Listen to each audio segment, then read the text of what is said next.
Johan baru saja memerintahkan anak buahnya mencari Rianti. Cari sampai ketemu, jangan sampai terluka. Johan menghela nafas panjang, mengerut keningnya yang terasa pusing. Entah apa yang akan dilakukan Aditya jika dia menemukan Rianti nanti.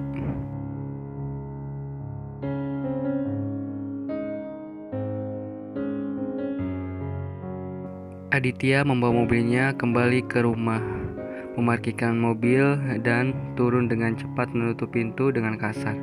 Berjalan masuk menaiki tangga, masuk ke kamar mandi lalu cepat berganti pakaian. Dia merasa harus pergi ke kantor bukan untuk bekerja, tapi untuk menemui Sisil dan Rama.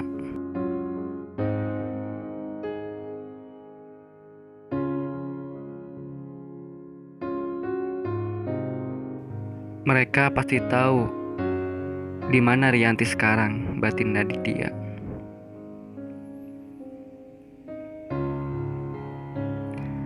Dengan cepat Aditya membawa mobilnya menuju kantor. Pikirannya sudah benar-benar tidak bisa terkendali lagi. Memikirkan Rianti yang mungkin pergi bersama laki-laki lain.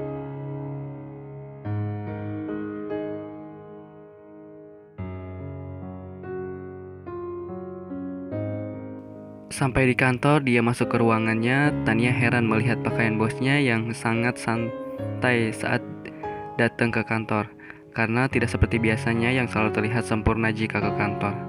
Sekarang Aditya hanya menggunakan celana panjang hitam dengan kemeja berwarna senada yang lengannya tergulung hingga siku. Menggunakan sepatu kasual tanpa memakai jas apalagi dasi. Tania mengerutkan keningnya.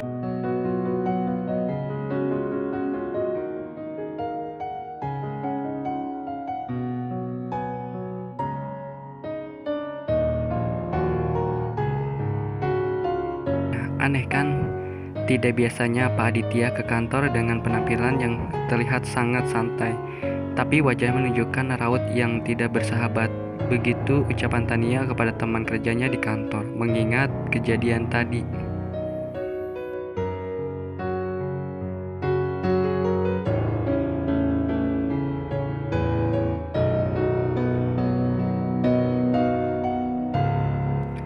Panggil Sisil ke ruangan saya sekarang, ucap Aditya saat dia melihat Tania sedang duduk di belakang meja kerjanya yang terletak di depan ruangan Aditya.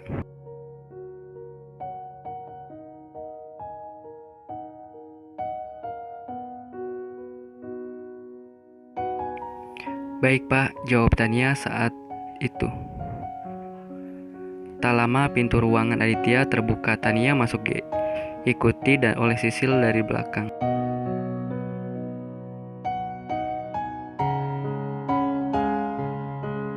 Kamu boleh pergi, kata Aditya pada Tania yang dijawab anggukan.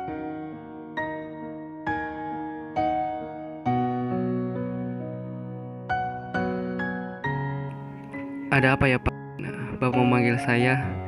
Tanya Sisil gugup. Matanya terus menunduk menatap lantai, tidak berani melihat pada Aditya. Rasanya aku tidak melakukan kesalahan. Tapi kenapa Bapak Aditya memanggil aku ya? Tanya Sisil pada Tania saat sekretaris Aditya itu memberitahunya bahwa dia dipanggil Aditya ke ruangannya. Tania hanya mengangkat bahu, tanda dia pun tak mengerti.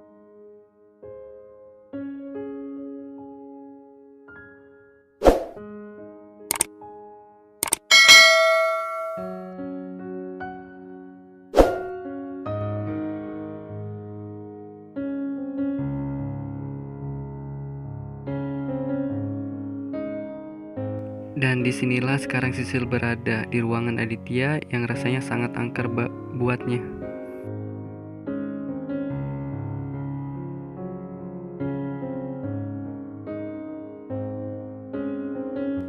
Tiba-tiba terdengar Aditya menarik napas dan berdehem sebelum mulai berbicara.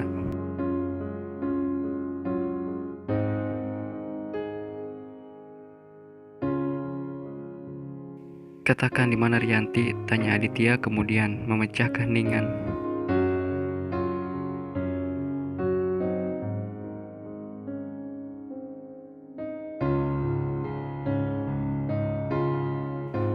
Di rumah Bapak kan?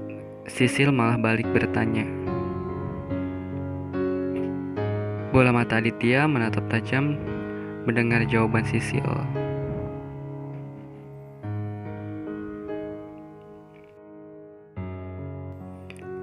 Kalau dia ada di rumah saya tidak akan bertanya padamu, bentak Aditya sambil menggebrak meja, membuat Sisil terlonjak kaget.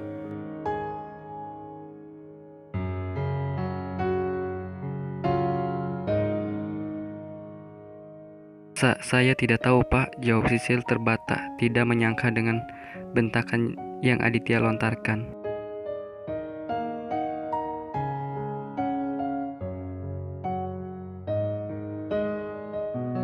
Tidak mungkin kau tidak tahu, sorot mata Aditya tajam menatap Sisil seolah ingin mengulitinya.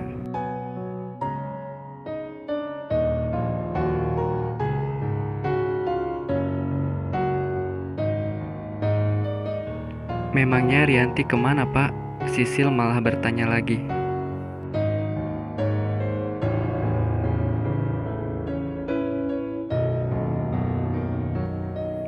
Sudah saya katakan kalau saya tahu dia di mana saya tidak akan bertanya. Aditya merasa kesal. Dia bertanya, Sisil malah balik bertanya.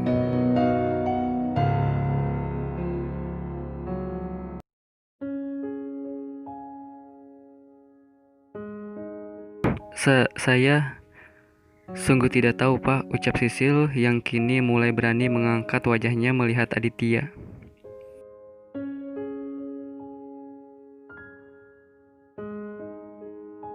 Merasa tidak mendapat jawaban atas pertanyaan Aditya, berdiri dari kursinya, membuat Sisil tercekat dan kaget. Untuk sebentar, dia mengira Aditya akan memarahinya lagi. Tapi Aditya justru keluar ruangannya meninggalkan Sisil. Sisil kembali menarik nafasnya yang tadi sempat ditahan karena takut.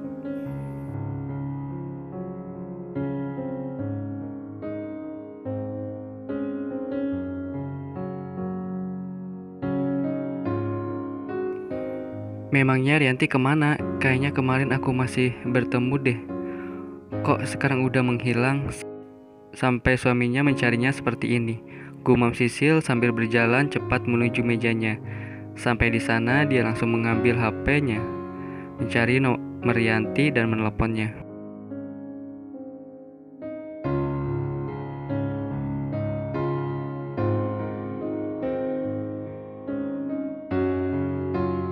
Kok enggak nyambung, ucap Sisil ketika mendengar suara operator seluler yang menjawab panggilannya.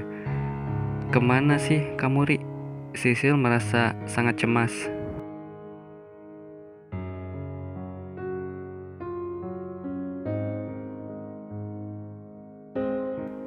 Aditya melangkah menuju ruangan Rama, lalu masuk tanpa mengetuk lebih dulu. Rama yang melihat ada orang yang dengan tiba-tiba membuka pintu ruangannya tanpa permisi hendak marah. Tapi begitu melihat Aditya yang masuk, dia menahan amarahnya.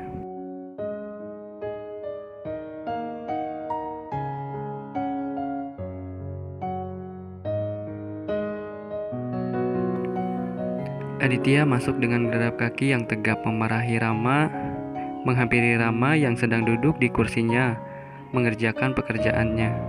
Aditya menarik kerah baju Rama dan memberi bogem mentah yang tidak sempat dihindarinya.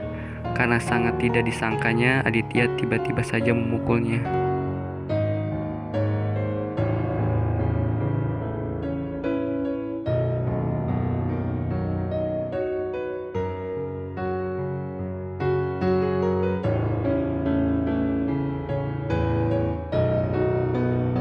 Katakan, di mana kau sembunyikan Rianti? Tanya Aditya tanpa melepaskan tangannya dari kerah baju Rama.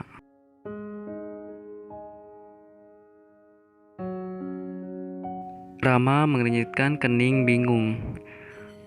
Bukankah semalam dia sudah mengantarkan Rianti ke rumahnya, pikir Rama.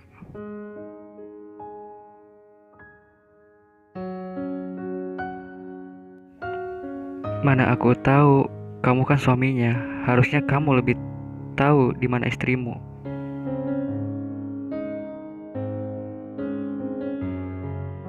Jawaban Rama semakin membuat emosi Aditya tinggi.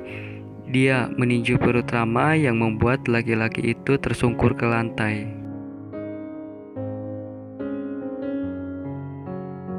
Aku melihatmu bersamanya semalam. Kau pasti membawanya pergi.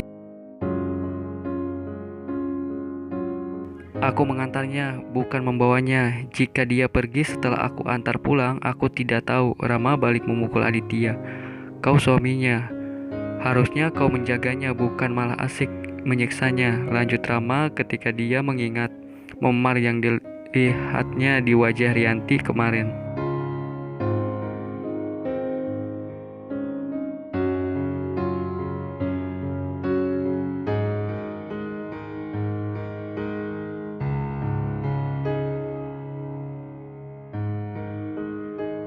Istrimu hamil, itu anakmu. Seharusnya kau jadi laki-laki, bertanggung jawab.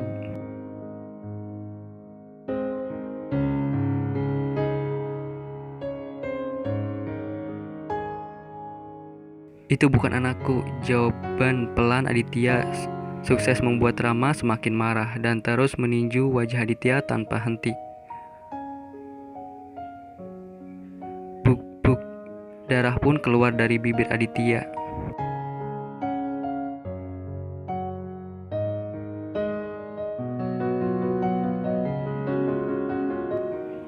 Laki-laki macam apa kau? Kalau kau tidak mencintainya, lepaskan dia. Masih ada laki-laki lain yang bisa menjaganya, bentak Rama.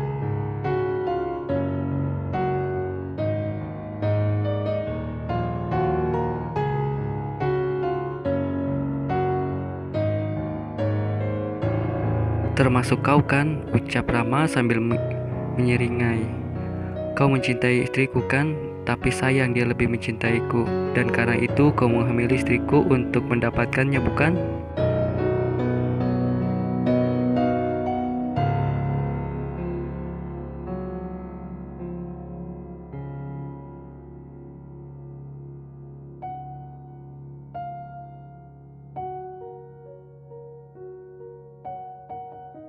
Tuduhan Aditya semakin membuat Rama murka.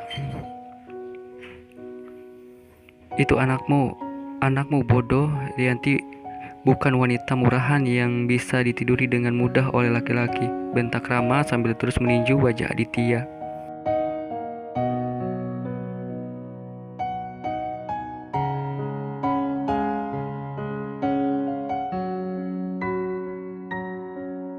Sedangkan Aditya hanya diam, tak membalas atau menangkisnya.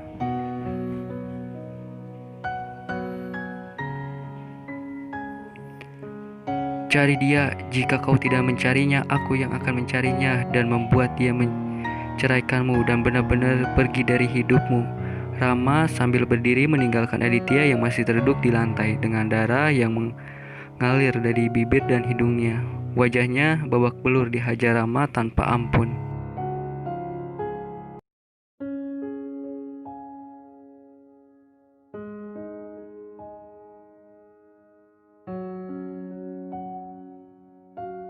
Rama menatap Aditya dari mejanya dengan tatapan tak percaya. Kenapa Aditya bisa berubah kejam seperti ini? Rama menarik napas. Semua ini karena Meli, gumam Rama yang tak mungkin didengar Aditya. Wajah tampan Aditya berubah menakutkan karena dipenuhi memar dan darah.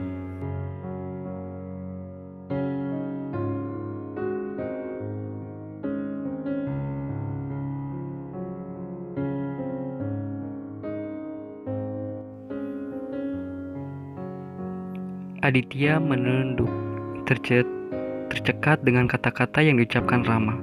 Apa aku harus menceraikannya? Tanya Aditya pada hatinya.